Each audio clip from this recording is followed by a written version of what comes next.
오늘 저녁 함께 살펴봤으면 하는 말씀이 있는데요. 출애굽기 30장 34절에서 38절까지 말씀입니다. 여호와께서 모세에게 이르시되 너는 소합향과 나감향과 풍자향의 향품을 가져다가 그 향품을 유향에 섞되 각기 같은 분량으로 하고 그것으로 향을 만들되 향 만드는 법대로 만들고 그것에 소금을 쳐서 성결하게 하고 그 향 얼마를 곱게 찍어 내가 너와 만날 회막안 증거계 앞에 두라.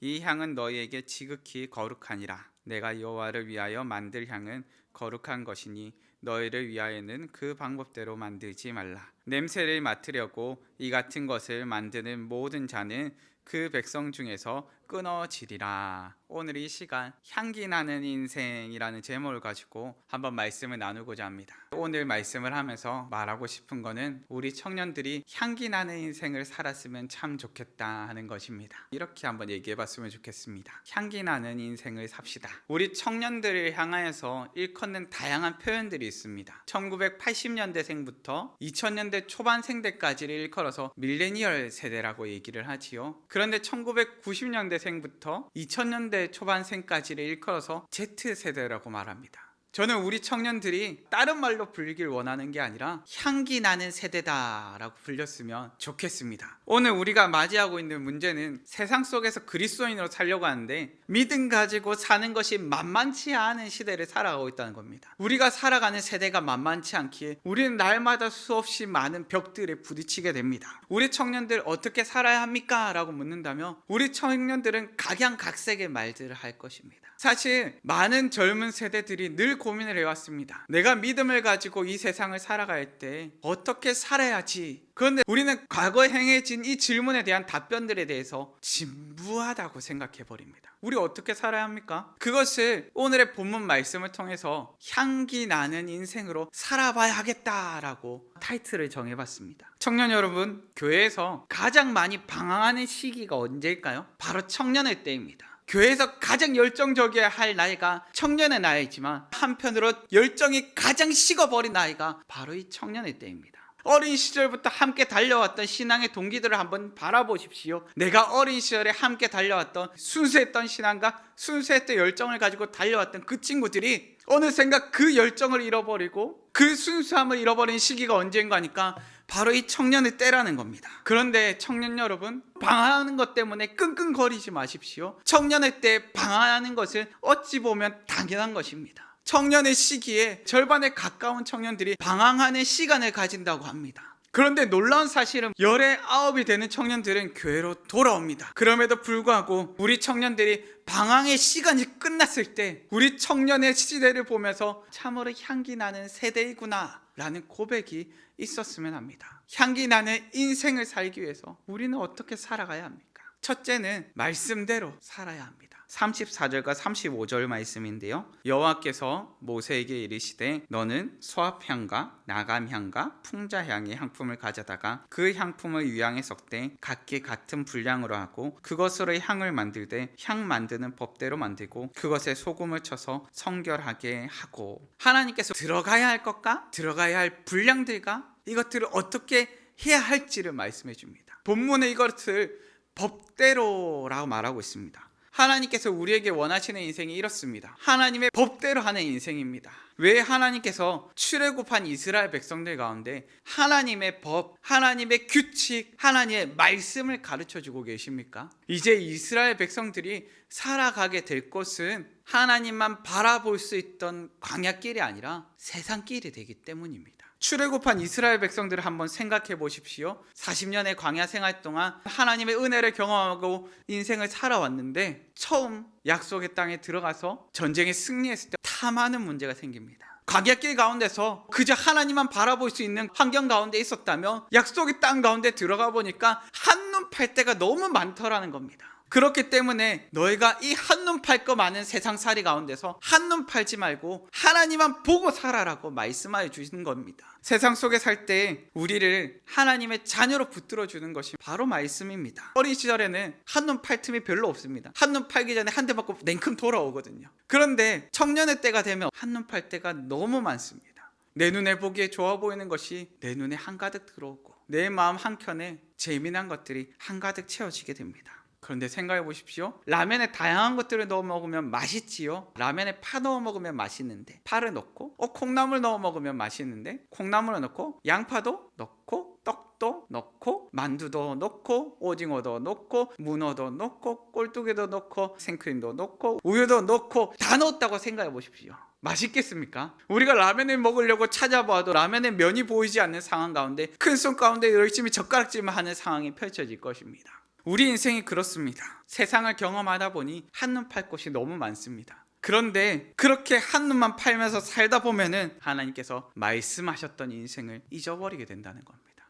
하나님께서 자신이 원하시는 향을 만드실 때 무엇이라 말씀하십니까? 내가 말한 대로만, 내가 명령한 대로만, 내가 말씀한 대로만 넣으라고 말씀하십니다. 우리 인생의 교과서는 성경입니다. 성경에는 우리가 어떻게 살아가야 될지에 관한 것이 나와 있고, 또한 우리가 장차 구원받는 백성이 된다는 사실에 대해서도 나와 있습니다. 그렇기 때문에 말씀을 살펴보다 보면요, 좋은 이야기만 나와 있지 않습니다. 우리가 보기에 이런 것들도 꼭 담았어야 됐나 하는 제약된 것들도 담겨 있습니다. 왜요? 우리가 그와 같은 제약을 담고 살아가는 인생이기 때문에 그렇습니다. 우리의 인생의 방향에 대해서 고민을 할 때 말씀은 우리가 어떻게 살아가야 될지에 대한 인생의 방향을 알려주고 있는 것입니다. 때로는 착각하는 친구들이 있습니다. 하나님께서 가르쳐 주시니까 하나님 내가 짜장면 먹어야 돼요? 짬뽕 먹어야 돼요? 가르쳐 주세요 라고 고민하는 친구들이 있습니다. 그런 걸 고민하라는 게 아니에요. 내 마음의 선택 가운데 그 중심의 자리 가운데 하나님께서 기뻐하시는 것이 무엇인지에 대한 고민이 있어야 한다는 것입니다. 그렇게 우리는 말씀 가운데서 바로 이 인생의 지혜를 깨닫게 되는 것입니다. 연애는 기본적으로 상대방이 원하는 것이 무엇이고 싫어하는 것이 무엇인지 정도는 알아야 됩니다.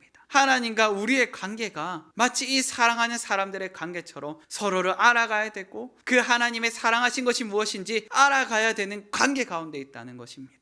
하나님과의 관계가 깊어지기를 원하십니까? 말씀을 먼저 보십시오. 하나님과의 관계 가운데 온전하기를 원하십니까? 말씀 가운데서 하나님께서 진정 기뻐하시는 길이 무엇인지를 찾아보십시오. 향기 나는 인생으로 살기 위해 둘째로 거룩하게 살아야 됩니다. 36절과 37절 말씀입니다. 그 향 얼마를 곱게 찍어 내가 너와 만날 해마간 증거계 앞에 두라. 이 향은 너희에게 지극히 거룩하니라. 내가 여호와를 위하여 만들 향은 거룩한 것이니 너희를 위하여는 그 방법대로 만들지 말라.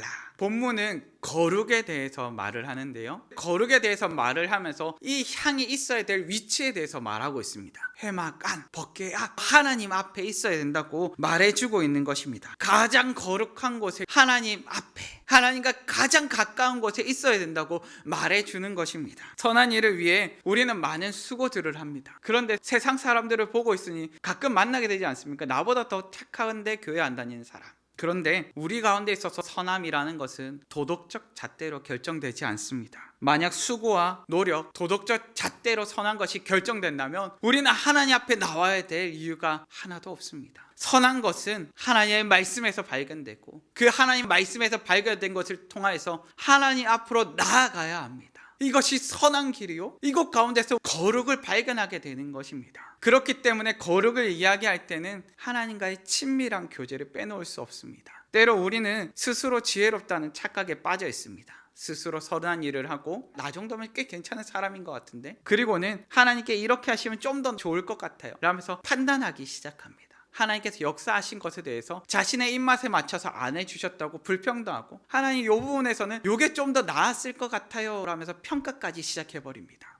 그런데 그것이 얼마나 교만한 것인지 아십니까? 하나님의 역사에 대해서 내가 이성적으로 모든 것을 알 수 있고 평가할 수 있다는 생각이 그 저변에 깔려 있는 것입니다. 그것을 두 글자로 교만이라 말합니다. 과연 나의 이성이 믿을만 하십니까? 우리의 이성은 무엇이 옳고 그른지를 판단하는 것도 경우에 따라 다르고 내 느낌에 따라서도 다릅니다. 상황에 따라 다르고 기분에 따라 다르고 수많은 환경 요인들에 의해서 변화하는 것이 우리의 이성적인 판단입니다. 그런데 거룩을 위해서는 우리의 이성과는 거리를 두어야 합니다. 우리의 이성은 본능적으로 나를 위한 삶을 추구합니다. 내게 유익이 되는 길을 가도록 이끌어 버립니다. 그렇게 우리가 거룩하게 살기 위해서는 나의 이성과는 거리를 두어야 됩니다. 왜요? 나를 위해서 살아가려고 하는 이성의 끈을 끊어버리고 하나님을 향해서 살아가야 하기 때문에 그렇습니다. 거룩은 본질상 삶의 방향의 전환에 있습니다. 나를 위하여 살아가던 인생의 방향이 뒤집어져 가지고 하나님을 향하여 살아가게 되는 것입니다. 그렇기 때문에 우리는 이 삶의 방향의 결정에 있어서 날마다 내가 하나님을 향하여 가고 있는가, 하나님을 향하여 온전히 가고 있는가를 되짚어 봐야 한다는 것입니다. 우리 가운데는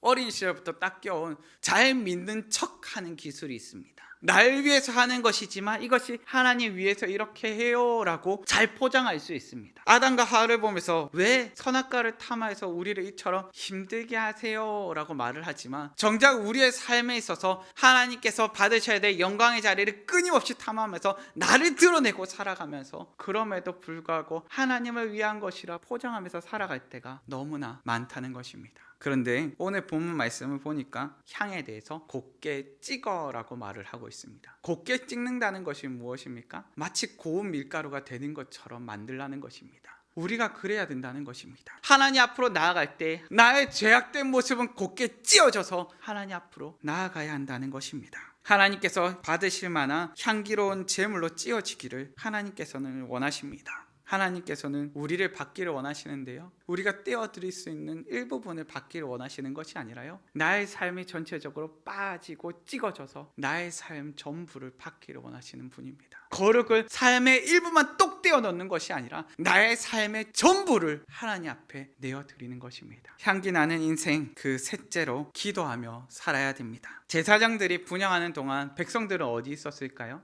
누가복음에 보니까 이렇게 기록하고 있습니다. 제사장의 전례를 따라 제비를 뽑아 주의 성전에 들어가 분향하고 모든 백성은 그 분향하는 시간에 밖에서 기도하더니, 백성들은 분향하는 시간에 밖에서 기도했다고요. 백성들은 그 밖에서 향이 올려지는 동안 하나님 아버지 앞에 간절히 기도했습니다. 하나님께 기도하는 이유는 무엇입니까? 내가 너무 연약해서 하나님께서 살아 역사하지 않으시면 우리가 도무지 올바로 살아갈 수 없기 때문에 그렇습니다. 많은 청년들이 하나님께서 존재하신다는 사실을 믿습니다. 그런데 하나님께서 살아 역사하신다는 사실에 대해서 대답은 예라고 말하지만 삶에서는 아니요라고 살아가는 모습들을 많이 보게 됩니다. 기도하지 않는 우리의 모습을 통해서 알 수 있습니다. 하나님께서 살아 역사하신다고 대답은 예라고 말하였지만 정작 하나님 아버지께서 나의 삶 가운데 살아 역사하시기를 구하며 기도하지 않는 것입니다. 기도하지 않기 때문에 기대하지 않고, 기대하지 않기 때문에 실망하지 않습니다. 실망하지 않으니까 시험 들 일이 없습니다. 기도는 끊임없이 우리의 삶 가운데 쉬지 않고 이루어져야 될 우리의 삶의 모습이어야 됩니다.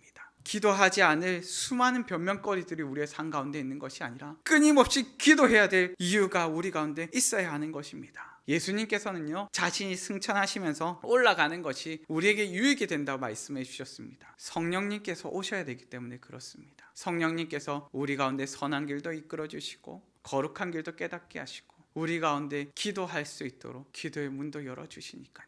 때로 우리는 기도를 너무 추상적으로 생각할 때가 있습니다. 교회에 나와서 열심을 내는 것은 눈에 보이니까 얼마든지 열심을 낼 수 있습니다. 신앙의 성적표에 대해서 하나님, 제가 새벽 기도도 했고요, 찬양팀도 하였고요, 주일마다 예배도 열심히 나왔고요, 주일에 예배를 드리기 위해서 이러한 것들을 포기하였고요, 우리의 행한 것에 대해서는 얼마든지 자랑할 수 있습니다. 문제는 어디입니까? 하나님과 나만의 가장 은밀한 공간입니다. 하나님과 나와의 교제의 시간입니다. 그 교제의 시간이 풍성히 차지 않았는데 나의 행위만을 가지고 나는 열심히 하고 있었는데요 라고 말할 수 있겠습니까? 기도의 능력을 힘입어서 매일같이 기도해야 되는데 정작 그 기도의 자리, 교제의 자리가 비어 있다면 얼마나 아프겠습니까? 누가 사람과 사람의 만나는 관계에 있어서 그 마음은 떠나버린 채 형식적으로 내가 오늘도 만나러 왔지? 라는 말을 듣기를 원하시겠습니까? 기도를 안 하면 나만 일하지만 기도하면 하나님께서 일하십니다. 그런데 이것을 다르게 표현하면, 기도를 안 하면 결국 지쳐서 쓰러지겠지만 기도하면 내가 쓰러져도 나를 일으키고 우리 가운데 살아 역사하실 하나님을 마주하게 될 것입니다 라고 표현한 것입니다. 내가 기도 안 하면 지쳐서 쓰러질 수밖에 없습니다. 결국에는 넘어져서 허우적거릴 수밖에 없습니다. 불평과 원망을 가지고 기도의 자리에 들어간다 할지라도 기도를 마치고 나아온 나의 발걸음과 나의 입술 가운데는 감사가 있고 기쁨이 있고 평안이 있게 될 것입니다. 군대에서 그 어느 때보다도 하나님께서 살아 역사하심을 잘 경험하게 됩니다. 저는 군대를 들어갈 때 기도했습니다. 하나님, 강원도 철원이 너무 춥다고 하니까 빼주시고요, 메이커 부대가 힘든 부대라고 해요, 메이커 부대만 빼고 가게 해주세요 라고 했습니다. 처음에 부대를 배정받는데 팔자가 하나 떠 있었습니다. 한 자릿수는 거의 다 메이커 부대라 얘기를 하더라고요. 그렇게 군대에 들어갔습니다. 그런데 문제가 생겼습니다. 점차 더 위로 올라갑니다. 그렇게 제가 도착한 곳은 강원도 철원이었습니다. 한 200여 명 정도가 같이 훈련을 받았는데요, 제가 200명 중에 단 한 명을 두고 하나님 2명씩 함께 가야 된다고 하는데, 저 한 명의 친구는 제가 이제껏 경험하지 못한 시험을 저에게 전달해 줄 것 같은 친구입니다. 저 친구만 빼고 괜찮아요? 하나님께서 그 친구와 단둘이 붙이셔서 저를 보내주셨습니다. 하나님, 이것만은 절대 안 돼요 라고 기도하는 순간 절대적으로 응답받는 놀라운 역사를 경험하게 됩니다. 그런데 하나님께서 무엇에 대해서는 철저히 응답해 주셨는지 아십니까? 하나님, 매주 교회에 나가고 싶어요. 그랬더니 놀라운 일이 있었습니다. 사단장으로 계신, 우리 시대로 치면 사장님이 교회 다니시는 기독교인 장로님으로 바뀌셨습니다. 더 놀라운 건 사장님이 교회를 다니시기 시작하니까 부장이라 말할 수 있는 대대장님, 그분도 갑자기 교회에 대해서 열심히 나가기 시작하셨습니다. 그래서 저는 매주일 교회 나가는데 전혀 어려움이 없었습니다. 근데 교회를 다니다 보니까 열심히 생기지 않습니까? 하나님, 교회를 나가는데 좀 많이 함께 나갔으면 좋겠습니다. 제가 같이 생활했던 사람들이 한 60에서 70여 명 되거든요. 그런데 그 중에서 50여 명이 넘는 사람들이 교회를 나가게 됐습니다. 불과 10명 정도밖에 교회를 안 나갔었거든요. 그런데 하나님께서 제가 그 기도를 드리고 제가 전역하는 그날까지 군대 내에서 근무를 서는 인원들, 특별한 몇 명의 인원들만 제외하고는 모두가 교회를 나가는 장면들을 목격하게 해주셨습니다. 이것만은 절대 안 돼요 하면 다 이루어주셨는데, 하나님은 선하시냐고요? 네, 하나님은 선하십니다. 하나님의 선하시다는 사실을 저는 그 순간 그 기도의 응답들 가운데 철저히 깨달을 수 있었습니다. 하나님께서는 우리 가운데 분명히 살아 역사하시는 분이십니다. 응답의 가장 확실한 증거를 멀리서 찾지 마십시오. 저도 결혼을 했습니다. 저는 27살이 되도록 연애를 한 번도 안 해봤다 말하고 싶지만 못 해본 것 같습니다, 생각해보니까. 그런데 27살 때 제가 생각이 되니까 하나님께 기도했습니다. 하나님, 제가 사람을 사랑으로 품게 해달라고 기도를 매일같이 하는데요, 하나님, 제가 사랑도 안 받아보고 사랑도 안 해보니까 사랑받는 게 뭐고 사랑하는 게 뭔지 모르겠습니다. 하나님, 제가 사랑도 받게 해주시고 사랑하는 것도 가르쳐 주세요. 저는 그 기도를 하고 6개월 만에 저희 아내와 연애하고 결혼하였습니다. 기도하니까 하나님께서 응답해 주시니까 신기하죠. 그런데 자신의 인생을 곰곰이 한번 짚어보십시오. 하나님께 정말 순전하게 엎드려서 기도했던 그 기도의 응답들이 어떻게 응답되었는지를 찬찬히 살펴보십시오. 하나님께서는 선하셨습니까? 예, 저는 제 인생을 통틀어서 증거할 수 있는 한마디, 하나님께서는 선하셨습니다. 우리가 기도할 때 우리를 위해 쉬지 않고 일하시는 하나님을 경험하게 될 것입니다. 청년 여러분, 우리는 본문 말씀을 통해 하나님께서 받으실 만한 흠향하여 주시는 향기 나는 인생에 대해서 살펴보았습니다. 향기 나는 인생은 어떻게 살아야 한다고요? 첫째로 말씀대로 살아야 합니다. 둘째로 거룩하게 살아야 합니다. 셋째로 기도하며 살아야 합니다. 우리가 살아야 될 믿음의 삶은요, 요령 있는 삶이 아닙니다. 하나님 앞에서는 그럴 수가 없습니다. 말씀대로 거룩하게 기도하며 살지 않으면서 하나님, 왜 아직도 나에게 선하지 않으세요? 라고 말할 수 없습니다. 마치 향기 나는 인생으로 살지 않아도 그리스도인으로 사는데 아무 지장이 없어요 라고 핑계할 수 없다는 것입니다. 저는 우리 청년부가 향기 나는 인생으로 살기를 간절히 바랍니다. 말씀대로 거룩하게 기도하면서 살기를 간절히 바랍니다. 우리 청년부가 하나님께서 기뻐 흠향하는 향기 나는 인생, 향기 나는 세대가 되기를 간절히 바랍니다.